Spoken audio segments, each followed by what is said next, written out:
And we are live. Hi, guys. Hi, everyone. I'm James Wesley. This is my husband, Seth Rudetsky. Jack Plotnick made us an opening that I don't think it's loaded yet. We forgot to upload it. He's going to be so mad. But you know what? Fancy. He's so lazy. I'm sure he's asleep right now. Listen, if you speak to Jack, he's not going to know. So let's just pretend we showed you an amazing opening, and then we'll show it again tonight when we have the TV show Barry on. But he made us a great opening, and he made us great credits. Welcome to Stars in the House. What is Stars in the House? Daily, most of the time, twice daily. Talk show. It is twice daily. Well, 2 p.m. and 8 p.m. Well, we weren't on last week. Okay, out of 3 weeks, we're not doing one because we had to highlight this other. It's so literal. I've got to be honest and say we're not always twice a day. We're always twice a day, 2 p.m., 8 p.m. Eastern. It's a fundraiser for the Actors Fund. The Actors Fund is not just for actors, but who is it for? It is for it is for people that are performing arts professionals, and that is behind the scenes or on stage. It could be wedding singers. It could be stage managers. It could be people that are in ballets and opera companies and symphonies. And really, it's in people in need all across the country, whether it's for rent or health insurance payments or food, utilities, all of that. And the Actors Fund daily is giving away $250,000 approximately in financial assistance. It's great need. And I think Seth is going to get her dog. I'm going to get her cushion. The doggy bed. I knew that was going to happen. So on today's show, we are excited that we have Marlee Matlin and Hampton Callaway. But before we get started on that, please, if you're watching this on Facebook, share it with your Facebook friends. YouTube, just tell people about it. We want to get the word out. And we're having people watch it from all over the world. And I want to read, because this is for the Actors Fund, feel free to donate during this if you can. $5 is great. $1,000 is great. We'll take any of that. But I wanted to read some of these that came in at the end of yesterday afternoon show, because when they come in at the tail end, the Actors Fund sends it to me to give you an idea about who's, give a shout out to people and thank them. When we get donations today, we're going to have Marlee Matlin's Jack Jason be signing them. So when we actually read the name and the number, we'll see it in full signing. Great idea. Okay. We want to thank Stephen from Minnesota, who gave $100 yesterday afternoon. Patty from Maryland, $50. Lois from New York, $15. Ellen from Tennessee, $100. Ann from New York gave $25. Chris from New York gave $100. And that leads to a grand total so far in the first 3 weeks of Stars in the House, $165,000. $700 too. So $165,700. It's so hard to when say when they get so high, I forget. Yeah. I have to go back to math class to remember how to do it. Anyway, it's all good. It's really incredible. It is really amazing. You donate at starsinthehouse.com. That's right.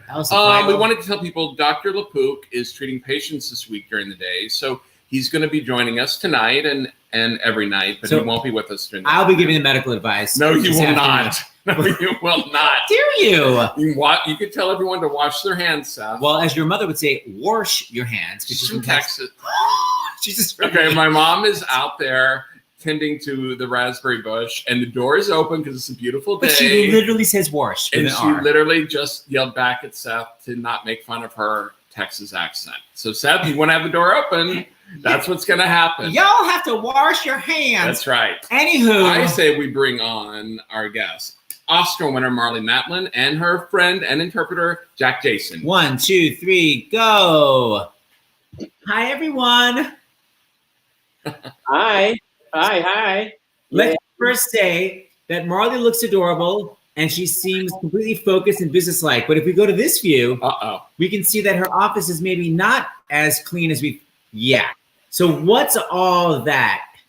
I'm very, very, very, very busy. I'm very busy. Look at this. This is my office, my little sign. Why does that look like a shopping list? She said, why does it look like a shopping list? Why does it look like that? Because I have lists. I have shopping lists. I have to-do lists. I have lists. I have to do this. Otherwise, I'd freak out. I'd go insane. Well, speaking of that, Marlee, what are you doing to keep healthy and sane during this time? Well, first of all, I have 4 kids. So that in itself I don't know if that keeps me sane, but it keeps me busy. But I'm lucky because They're all older. The 3 youngest ones are still at home. So it's 19, 17, and 16. And they're all smart teenagers because they know how to close their doors and hibernate in their little caves, in their rooms, which helps me a lot for me and my husband. So they do their own thing. But as far as we are doing, we're taking care of ourselves. I'm a germaphobe in the first place anyway. So I'm looking out for bugs all the time. So that helps. But it's at the same time I freak out, but yet I'm getting better at it.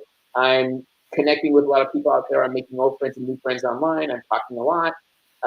So my anxiety level is, well, I go day by day.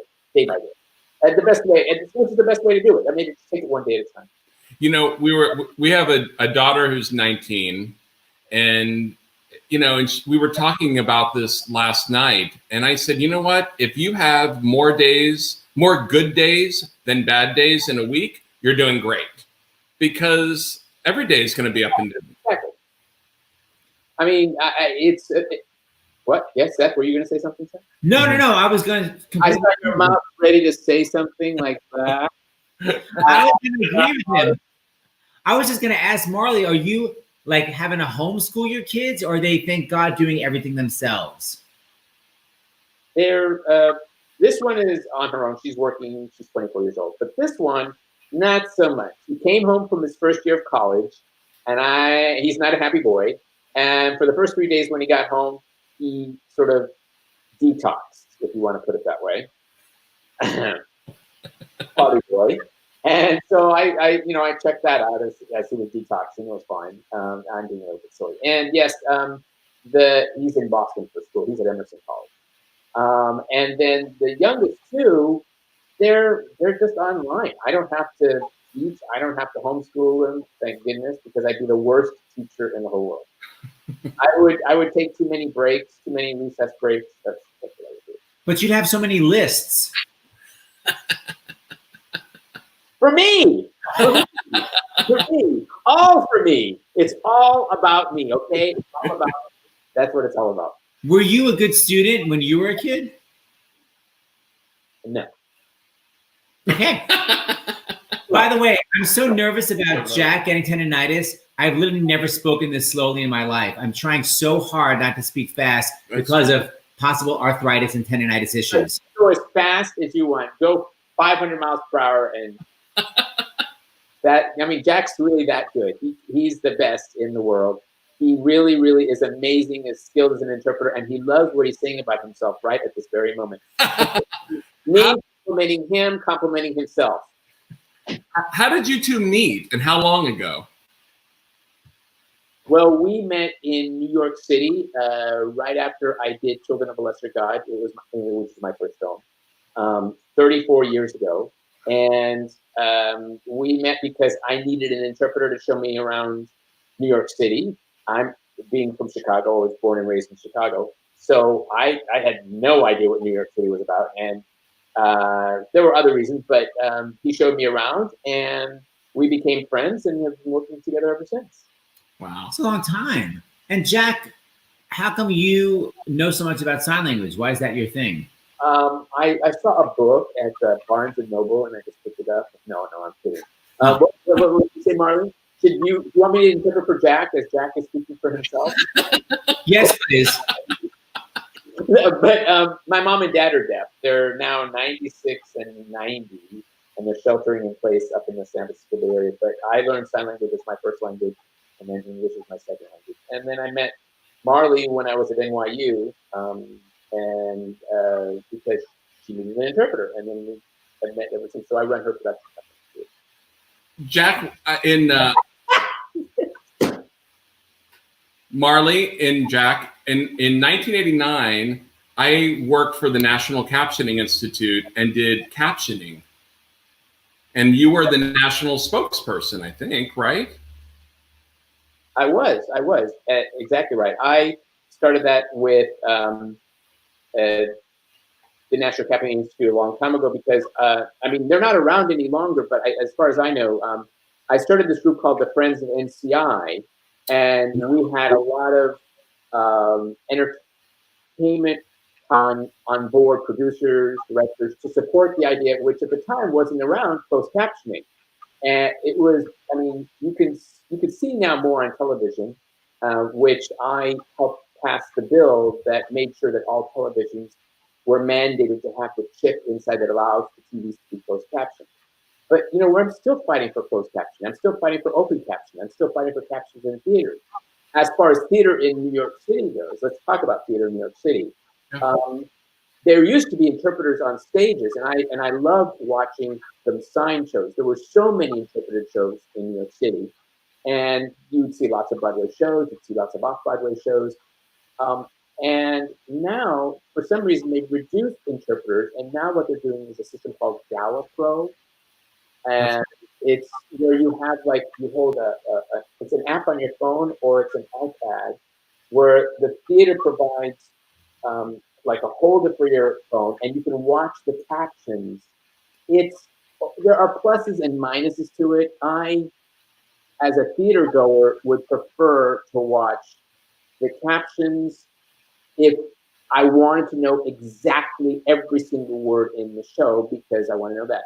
But American Sign Language, understood, it's not written English, but it's beautiful to watch. You have more accessibility, and I could watch the interpreter. I mean, I don't know what the system was, but they've reduced the number of interpreters on Broadway shows. So there were 2 shows actually that the Actors Fund did with interpreters. They had Hadestown and they had Dear Evan Hansen. So you guys had interpreters for those shows, and that was great. But now I know the people who really do interpreting right now is an organization called Hands On. And they've been around a long time, and they've done a lot of shows. So I think we should have a choice whether you want to watch an interpreter or watch captioning. I wish we had interpreters back on stages again. I really do. I mean, to have that choice is better. But closed captioning is very popular for everybody, not just for deaf people, for anybody who wants to see the words. Marlee, have you ever thought about being a celebrity interpreter, like doing all the, lending yourself out to Broadway shows and being the interpreter on the side? A deaf interpreter on Broadway, you mean? I mean... Well, for you to do the sign language for the show, so like there's a star doing the sign language. Because you have the script. If someone asked me to sit there and interpret a Broadway show, you would be talking to the wrong person, because she can't hear, Seth.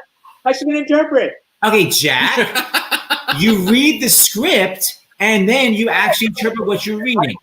No, I could do that. I could work from that, but I don't have that kind of energy to do interpreting. I think somebody else who's deaf would probably be better at it than I would.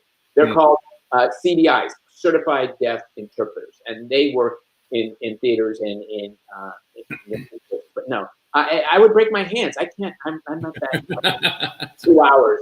Like she just did. Okay, so we have so many questions about your. Oh yes, and I missed something. It's not my forte. All right, fine. Speaking of fortes, I'll play a little piano. This is for you. Okay. Exactly. You're moving your hand, so I know I can see your whatever that is. Yes. Okay. Fine. Okay, so James and I were just researching your amazing career, and tonight we're doing a reunion of the cast members of Barry. And one of the cast members of Barry, who just won an Emmy, apparently had a lot to do with your career. I had no idea you were connected. Can you talk about that? I have to say, Henry Winkler is like a second father to me. Oh. I met him when I was 12 years old in Chicago doing theater there.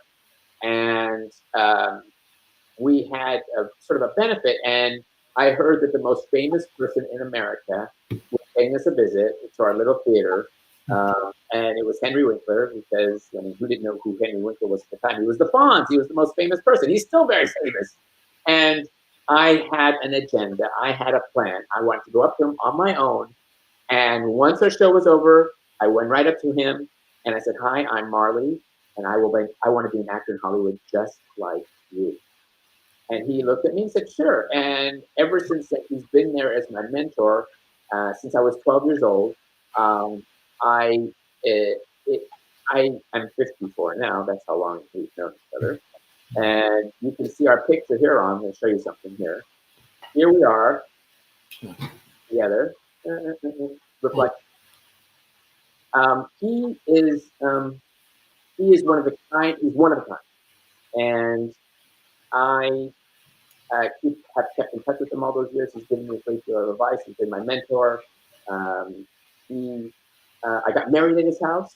Actually, I lived at his house with him and his family for 2 years. After a very rough time, right after I won the Oscar, I had a very rough time with the boyfriend I was living with, and with the critics who didn't believe that I could have a career beyond the Oscar. Wow. Simply because of the fact that I was deaf. And he took me in, and I lived with their family for 2 years, and I got married at their house.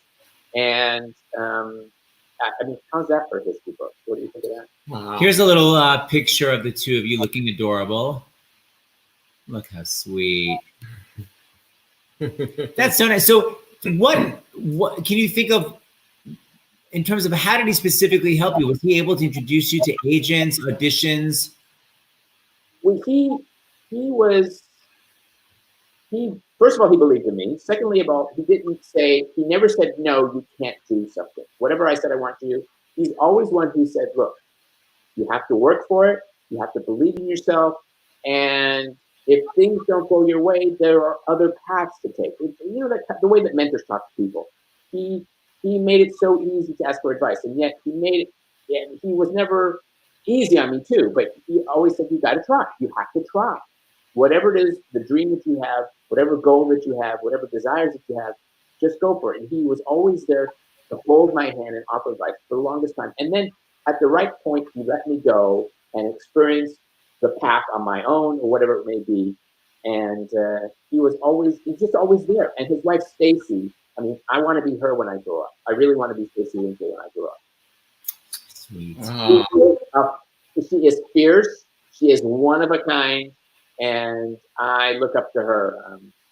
She makes the best brisket west of Chicago. What about east of Chicago? Well, I mean, she is in Los Angeles. I was from Chicago, so I grew up in Chicago. So I grew up eating brisket, but I lived with them, and she made brisket, a lot of brisket. So anyway. Well, it's massive tomorrow. Very, very grateful for their kindness, their hospitality. Their kids are great too. So you've done plays and musicals. I mean, it's amazing you got to do a musical. Did you enjoy doing a musical as much as the play or less than a play? What?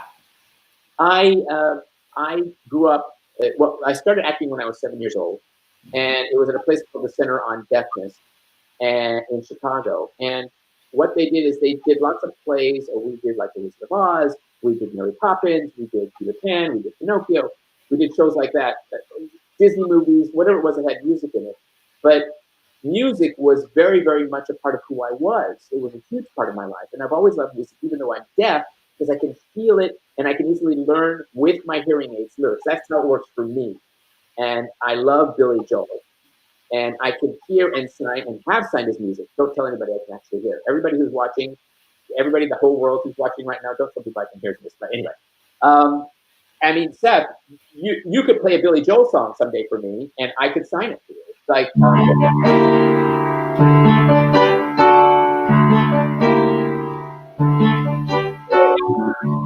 don't go changing. All right, later. Oh, wait, no, you can do it. If you want to do it, Marlee will do it. Oh my God, you know it. Don't go changing to try and please me. You never let me down before. Don't imagine you're too familiar. I don't see you anymore. To be continued. You guys can actually see Marlee doing it with Billy Joel on Sesame Street. If you go to YouTube, you can see Marlee signing it. Oh. We had the same piano teacher. And he changed the lyrics for us for the song for Sesame Street. That was a lot of fun. To be about what? So then I did the shows till I was like 15. And then when I got to high school, I wanted to be a teenager. And I didn't want to work, and I didn't want to rehearse, and this is high school, obviously. those 4 years. And then I went back to acting, and my first professional paid theater experience was in Chicago. And it was Children of a Lesser God. And that's where they discovered me. That's where the casting director for the film discovered me for the film. And I went through film and television all those years, and people kept saying Broadway, and I kept saying no Broadway, no Broadway, no Broadway. I was terrified. I had stage fright, and I said no until a friend of mine, DJ Kurz, who runs Deaf West Theater, convinced me to do Spring Awakening on Broadway. And it was on Broadway, New York City. I had a blast. It was great. It was a blast. Well, what did you think? I was going to say, what did you think about working with Camryn Manheim in this show? Because there was a lot of young people with not a lot of experience, and then a big TV star. Was that fun? So Camryn and I have known each other for a long time. There was nobody else that I would have rather worked with than her for that role. And because we've been friends for a long time, she used to be an interpreter, a sign language interpreter, and she still signs fluently. So it wasn't like she learned it just for the show. Have you ever played a game with her? Because she's... We worked together before. Oh, where'd you go? Sorry. I'm so sorry. I got lost. See? Okay. I'm busy. See, I'm getting messages and I'm getting emails. My question was, have you ever played a game with Camryn Manheim? Because we had a game night with her, and she's severely competitive. She plays games, and she's very. Jack is chopping now. She's very. Say that again. Seth. Have you ever done a game night with Camryn Manheim? Because she's extremely competitive, angrily so. I know she plays all the time, and I don't play with game people. That's not my thing. I'm competitive. I'm a sore loser. That's it.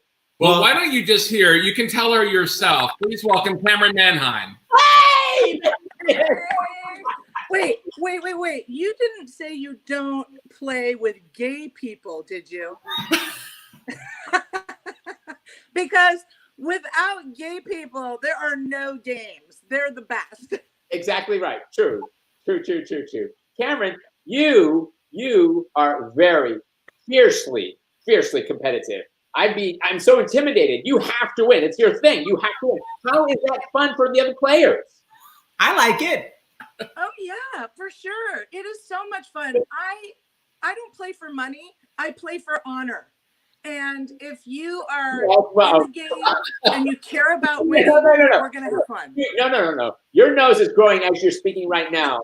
No, Camryn, what I love about Camryn is that when it comes to games, like for example poker, she's the queen of poker. I get it, but she plays for charity, and that's really good. She plays for charity. She's the queen of that, and that's why I love Camryn. That's why I love her. Hi, Cams. Hi, Camryn. So it's like we're back on Broadway. Aw, look how sweet. My God. That was such a. We shared a dressing room together, and we shared our beta blockers. Oh, nervous people. Drug addicts. That's what we were. We were drug addicts. No. Camryn, if you shared a dressing with Marlee, maybe you can answer this question that someone just asked. Where is that? Wait, where did it go? Hold on. This. Is that a tattoo on Marlee's left arm? It is right there. What is it? Technical error. It says Sarah, Brandon, Tyler, Isabel. Oh, that's where it says. Can you hear me? Yeah, I can hear you. It's just Sorry, small. Oh, wait. You came before? Uh-oh. Hold on. Camryn, sign back in. Come back. Hold on. I'll get rid of her. Watch this. Kick from studio. She'll come back. Jack, we're going to read your names. What's that? She'll come back. Say the names again. So we're going to read your names. And you can sign. Sarah, Brandon, Tyler. No, not those clowns. I got that. The donation names. Oh, the donation names. Where's that? Where's that? So you sign these. Can you sign who these people are that just donated? Go ahead. Okay. We have Carla from Washington who donated $50. Andrew, Carla. Andrew from California gave $25. Thank you, Andrew. Susan from New Mexico, $25. Thank you, Susan. Mary from California, $25. Thank you, Mary. David from Pennsylvania gave $50. Wow. Thank you, David. Lisa from California just gave $50. And good luck spelling this. Benico Benico. from Ohio gave $100. Wow, Benico, thank you.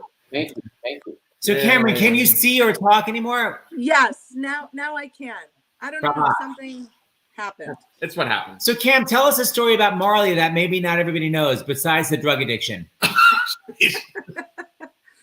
Okay, one of my favorite stories. Camryn, I'll sign for you, Camryn. Can you see my hands? Okay. I'll sign. Because I'm holding my iPhone because I am so technically challenged. I couldn't get on this. You look great. You look great, actually. Oh, thank you. Okay.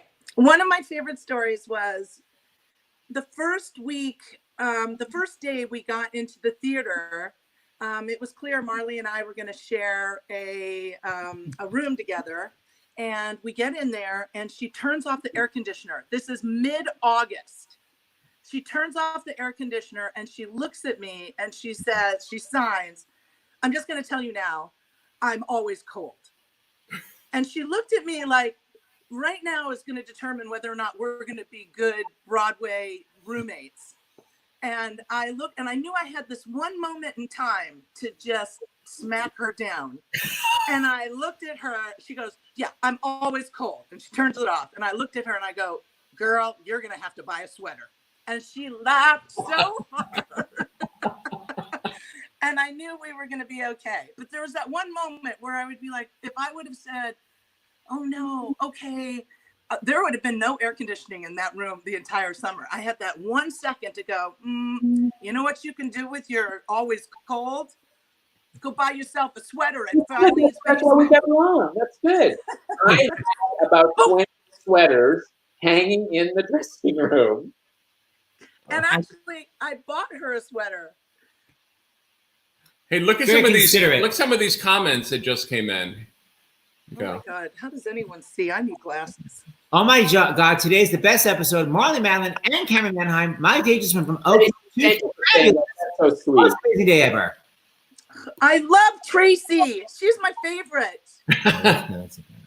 Yeah, no, but I think this is Oh, really listen to nice. this. Look at this. Our 2 p.m. shows. This daily matinee was such a helpful break from my daily stress. My husband had 10 days of nonstop fever with no end in sight. I promised myself to donate to the Actors Fund. The days fever broke, I just donated. Thank you, Cindy. It's so nice.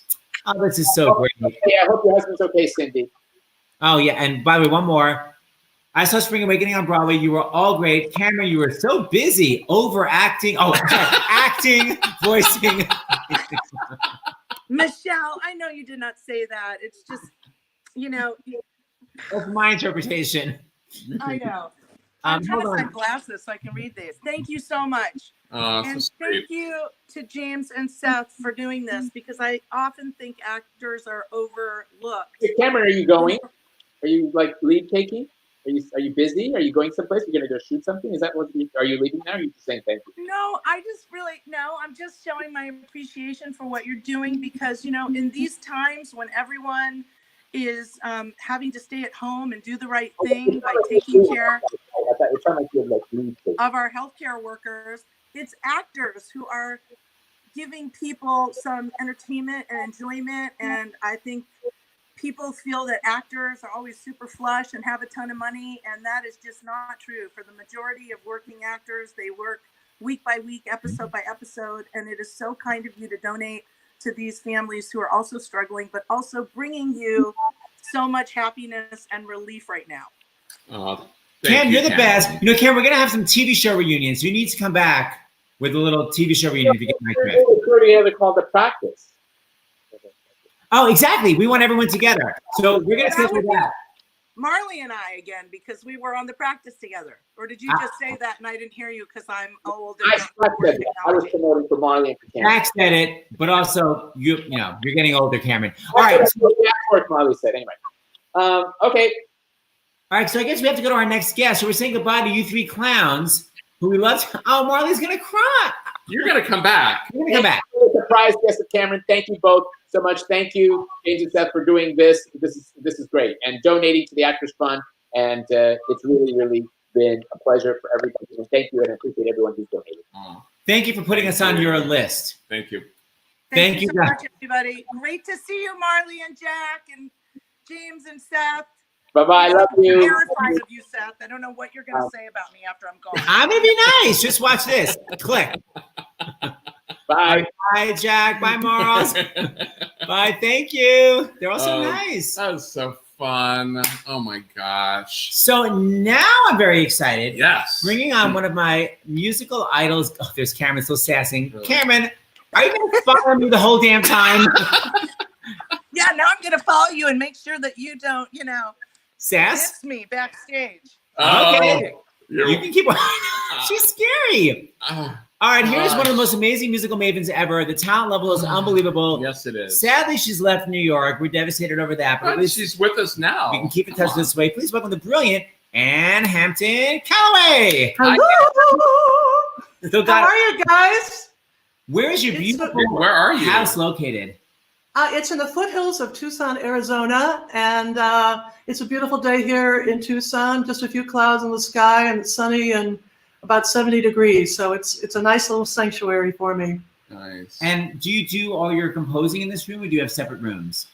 This is the main place I compose. I mean, I compose anywhere, but I'm sitting at the piano right now. You're like, and, I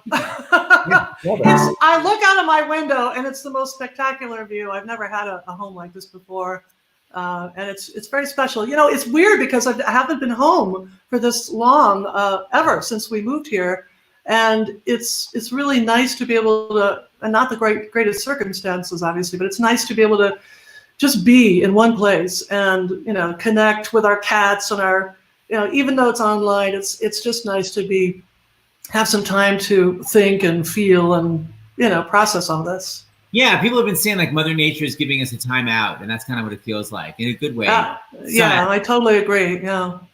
Okay, I have 1,000 things to ask you. Anne has all these songs prepared. I want to just talk about the first song you're going to do. Yeah.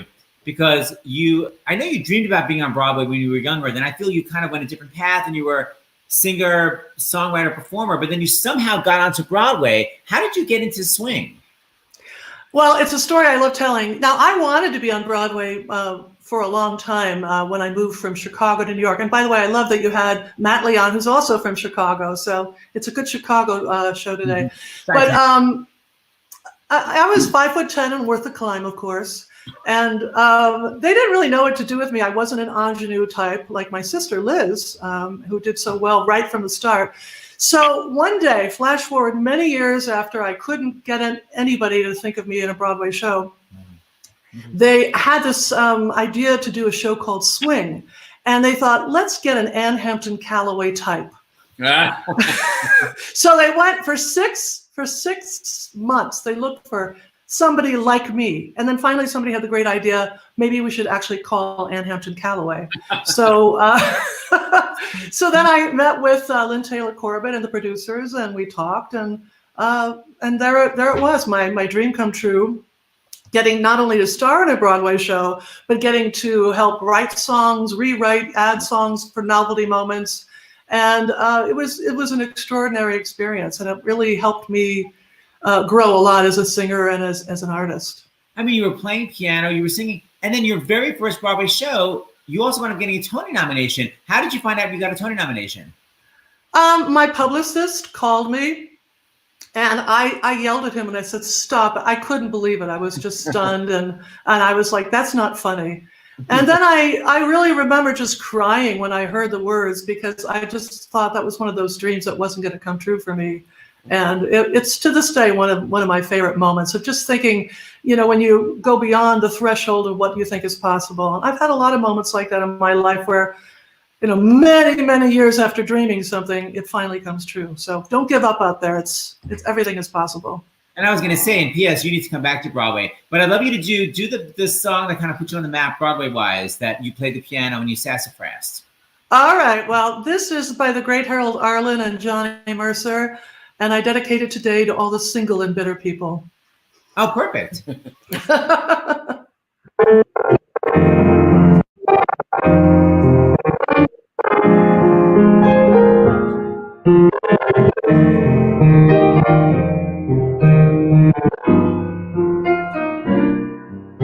My mama told me when I was in pigtails. My mama done told me how a man's gonna sweet talk.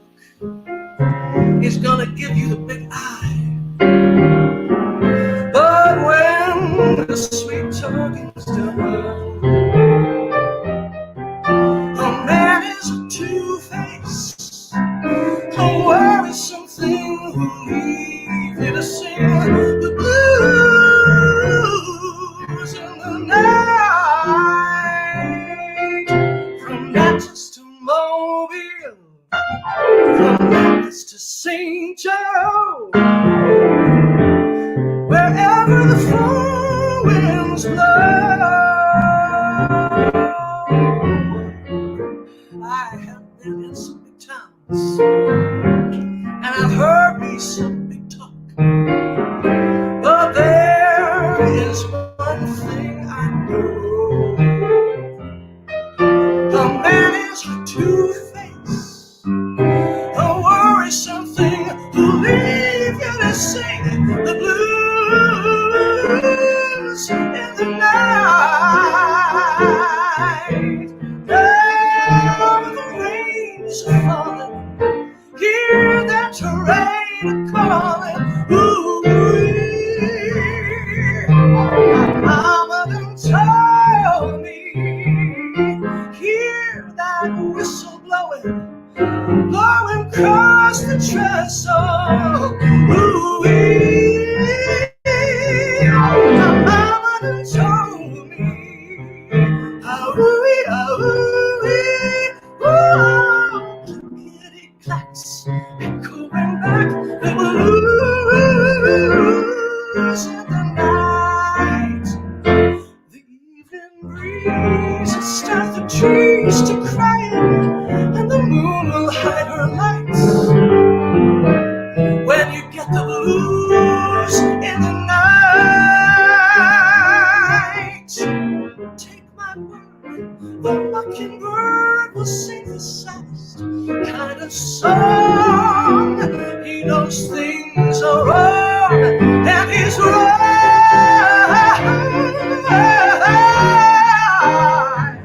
From Natchez to Mobile, from Memphis to St. Joe, wherever the four winds blow. I have been in some big towns, and I've heard me some big talk. But there's one thing I know: a man is a two-face, a worrisome thing who'll leave you to sing the blues in the night. Ooh. Oh, my mama was right. There's gonna be blues. There is gonna be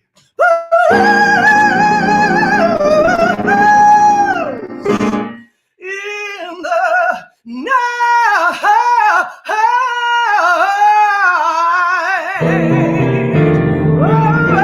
Oh, yeah.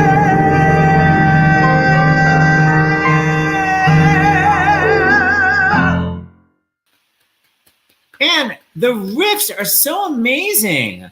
How did you learn how to riff like that? I think it just came naturally when I was a kid. All my favorite singers were Black, Ella Fitzgerald, Sarah Vaughan, Aretha Franklin, Stevie Wonder, you name it.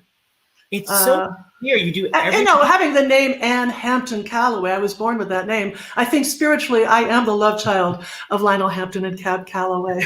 You're just saying, my God, that was an amazing interpretation. Now, look, someone just wrote this as a comment. I love that Anne and Liz have such different voices, but they're equally talented and lovely people.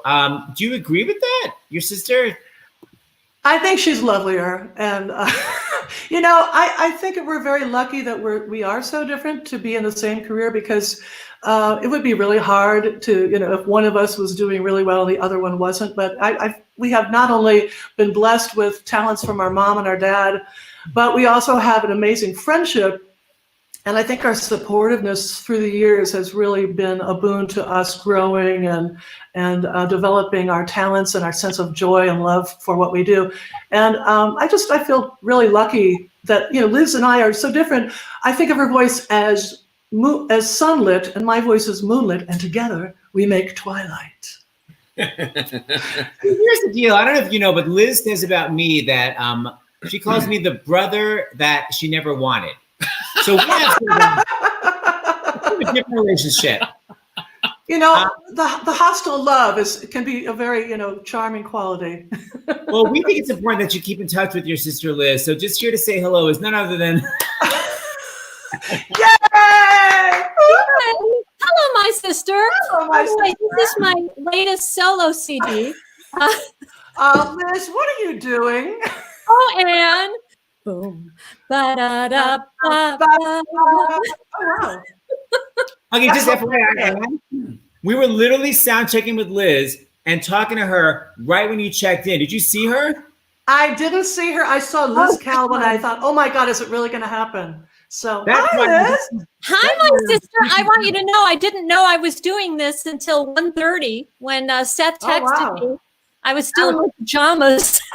Now, by the way, Liz is angry that I texted her. Why did I think someone at 1:30 would still be in their pajamas? I think everyone's living in their pajamas for this time period. I mean, that's the universality of pajamas is the dress code for the COVID-19 era.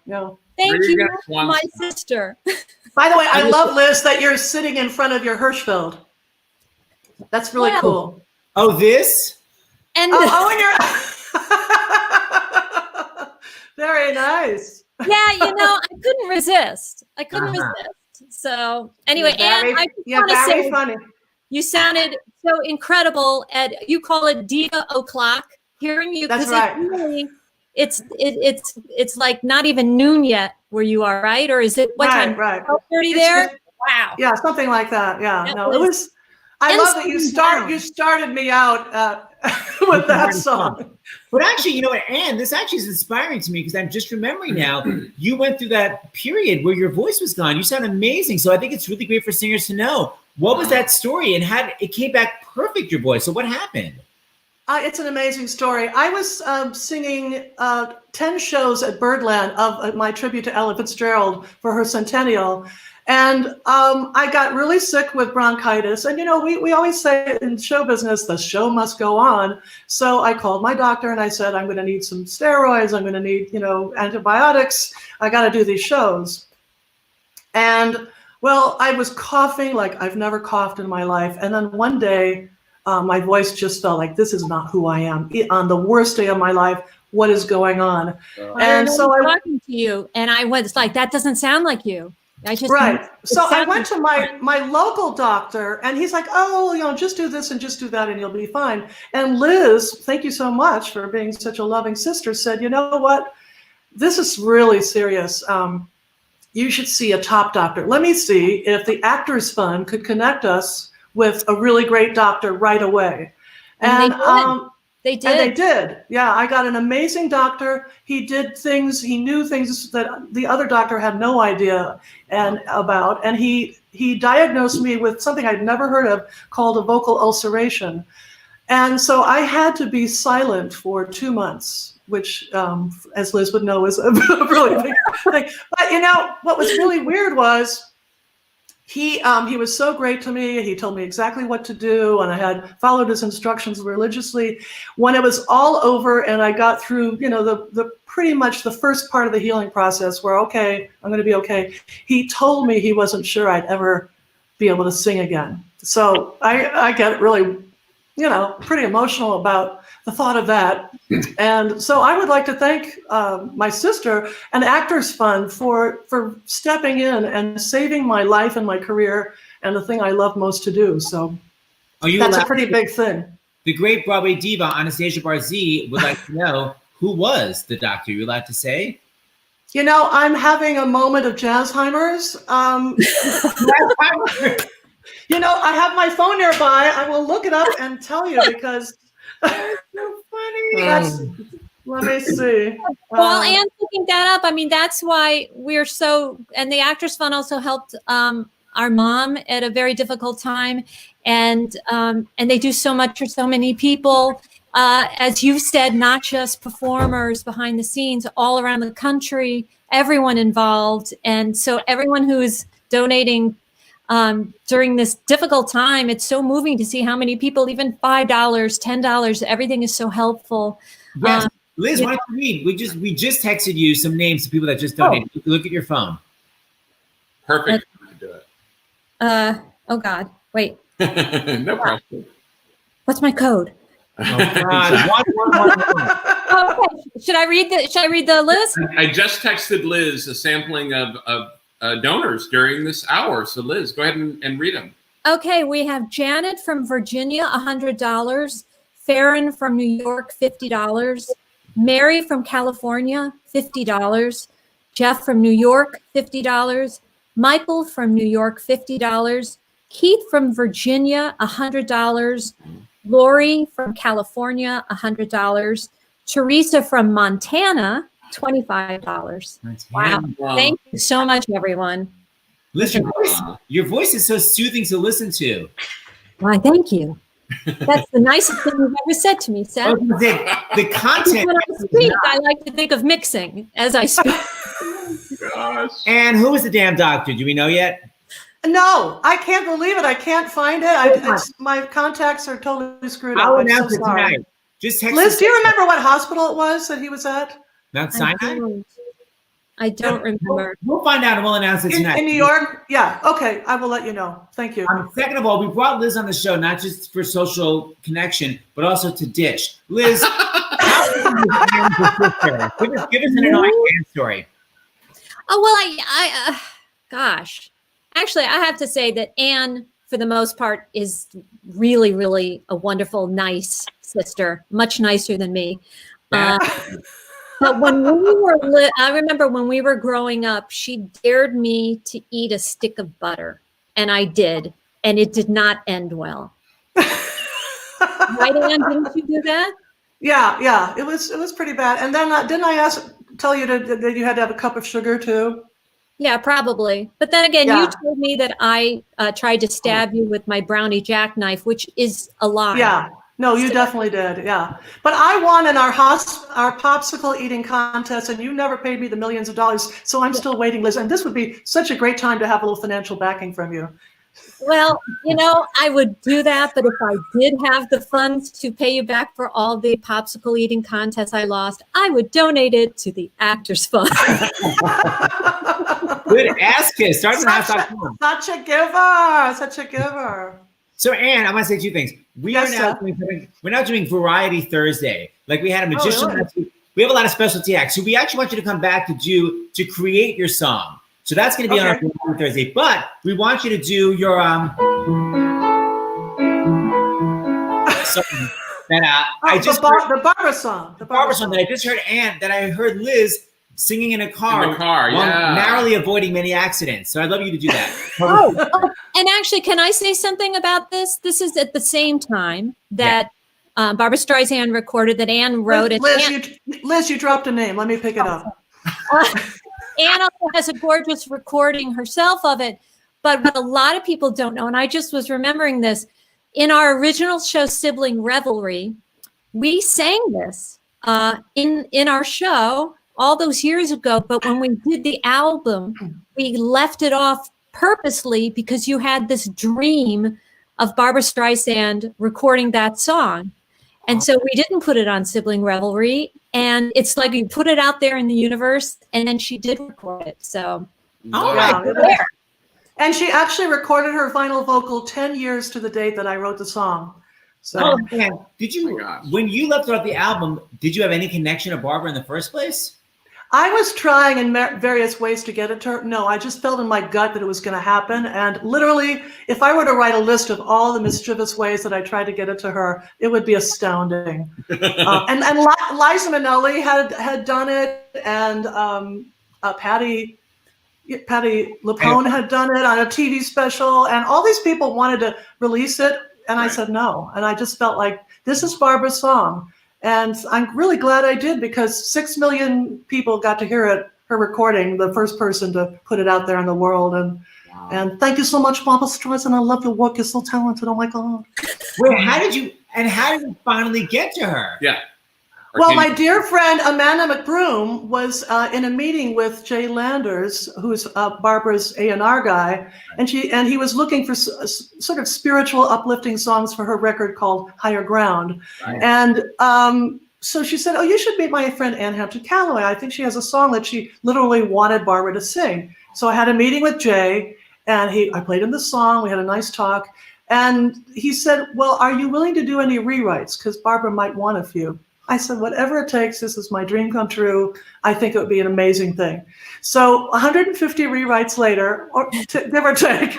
I mean, it was really, and my favorite thing was talking to Barbra on the phone, because I didn't understand what she wanted changed. So I was talking to my dad in Chicago, and I get the call, we have Barbra on the line. It was like, my heart was beating.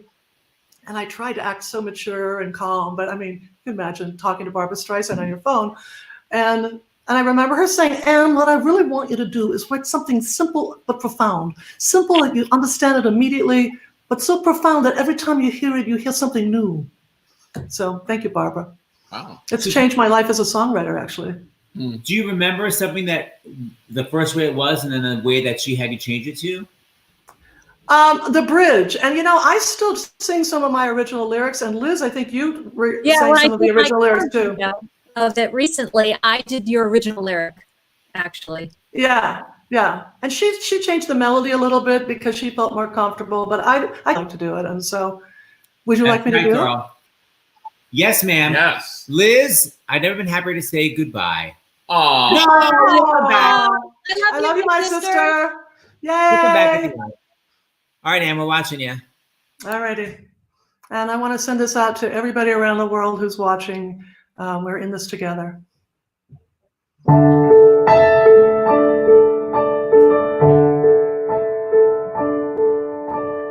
Think of all the hearts beating in the world at the same time.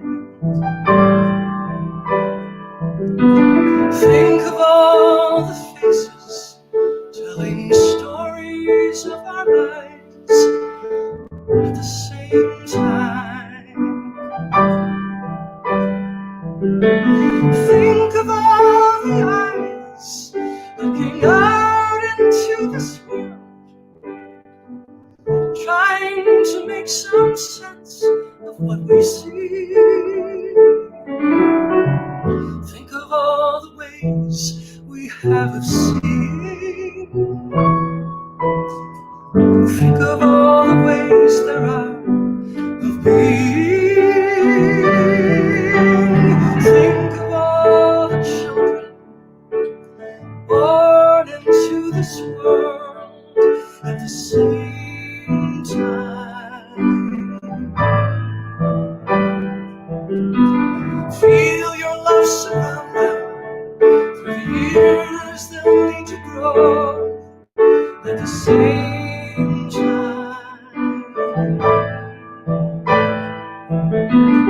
Think of all the hands that will be reaching for a dream.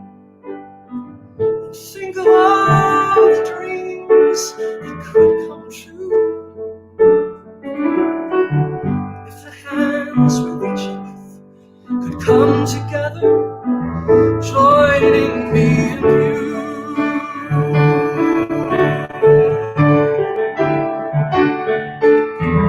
When it comes to thinking of tomorrow, we must protect our fragile destiny. In this precious life, there is no time to borrow. The time has come to be a family.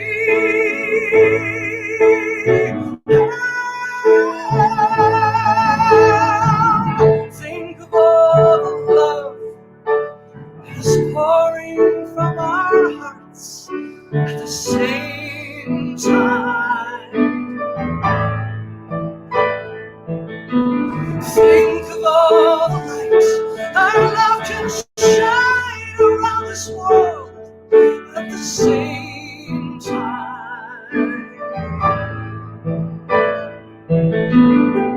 Think what we've been given, and then think what we could lose.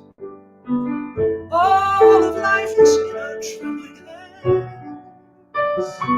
It's time to open up our hearts and join to build a world that loves and understands.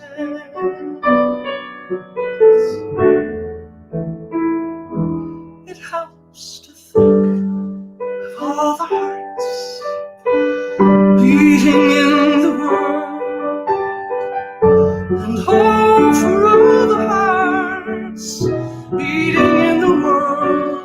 There's a healing music in our hearts beating in this world at the same time.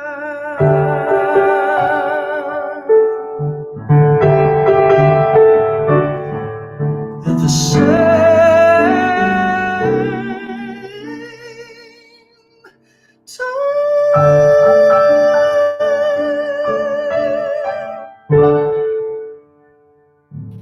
I get it. You're super talented. It's so great. The voice, the writing. I've been begging, begging Ann to write a Broadway musical. So that's going to be part of what you're going to be doing in quarantine. Is writing. I would love to do that. I would love to do that. Let's talk about that. Listen, and then once we can figure out how to do duets, you two clowns will do something together, which would be very nice. You all have so many albums out. Okay, we want to just conclude with saying what's coming tonight. Tonight, cast members from Barry, including Emmy Award winner Henry Winkler. We're obsessed with that TV show. You want to roll the credits, Seth, and then? Oh yeah, we have new credits. Here, Ann, why don't you underscore the credits? Yes. Okay, ready? Here, just give me something that's credit worthy and hit it. Yeah. Thank you, Seth and James, and everyone watching. I hope you donate to the Actors Fund today. Stay home, stay safe, and you hear me from Liz and Hampton Callaway. Great to be on your show. That was amazing. And you credits for the rest of this time. I was going to say we have to record that better. You have to be our closing. And we actually been talking about doing a little opener that's like a 30-second. Why in the hell did we already think about Ann doing it? We don't need you doing it. Okay, talk to you soon. Be quiet, you. Okay. Like, don't be a louse. Watch Stars in the House. Already, the mind's working. The mind's working.